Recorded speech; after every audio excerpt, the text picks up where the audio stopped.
Merry Christmas, dearest viewer. Welcome, or welcome back, to Look What You Learned. Even if you don't celebrate Christmas, Merry December. I love the Christmas season. Not quite as much as the superior Halloween season, but still, I like it quite a lot.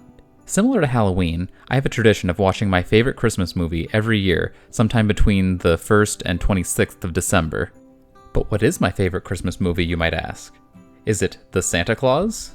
Is it Elf? Is it Santa's Sleigh? All fine guesses, but alas, all are wrong. It's National Lampoon's Christmas Vacation, which I will henceforth refer to as Christmas Vacation. Krampus is also one of my favorites, so I would have given you points if you guessed that one.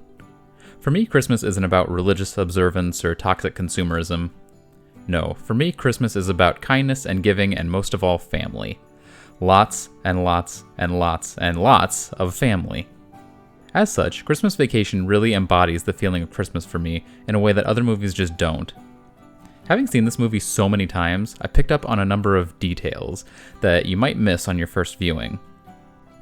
So, in the spirit of Christmas and family, I should now point out various details and theories about members of the Griswold family.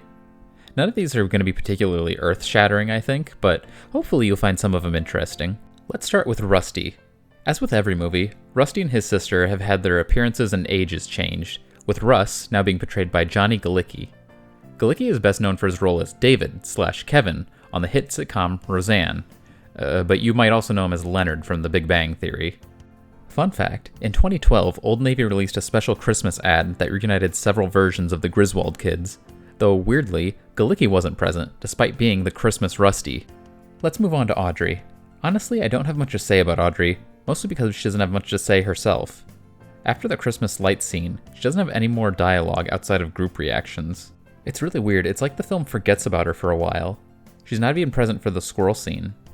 Maybe the writers didn't think she was an interesting character, or maybe there was a problem with the actress. Whatever the case, it just stood out to me. Next, we'll tackle Clark. My gods, is there a lot you can say about Clark. If you've seen any of the other movies, then you already know how he's an unhinged lunatic. The biggest revelation for me that comes from this vacation is what he does for a living. It turns out that Sparky is a man of science. His boss says that he's a serial varnish designer, but since that seems to be a made-up job, I think he would best be described as a chemical engineer. Based on how his non-stick lubricant seems to defy the laws of physics, I'd say he's a pretty good one. The current median salary for a chemical engineer in the US is listed at $50,000 to $200,000 a year. And since he has his own office and reports directly to Frank, I'd say he's probably at the upper end of that range.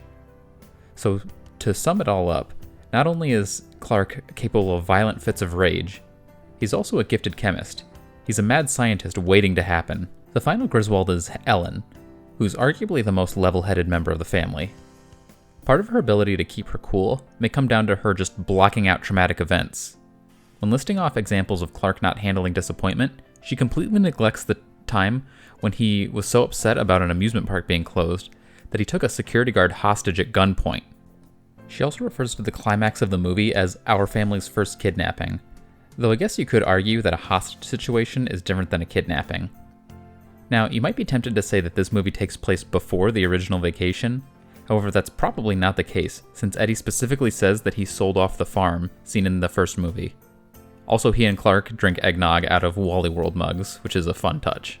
So that's the main family, and really, I don't have much to say about any of the grandparents other than Ellen's mom. Well, really, it's just a fun coincidence involving Doris Roberts, the actress who plays the grandma.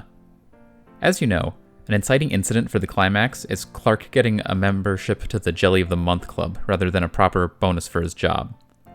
Well, you see, Doris Roberts plays another grandma in the sitcom Everybody Loves Raymond, in which there's a reoccurring joke about how her son enrolled her in a Fruit of the Month club. That's a gift that's not only bad, but also apparently hard to get out of. Like I said, it's not something earth-shattering, but I think it's a fun coincidence.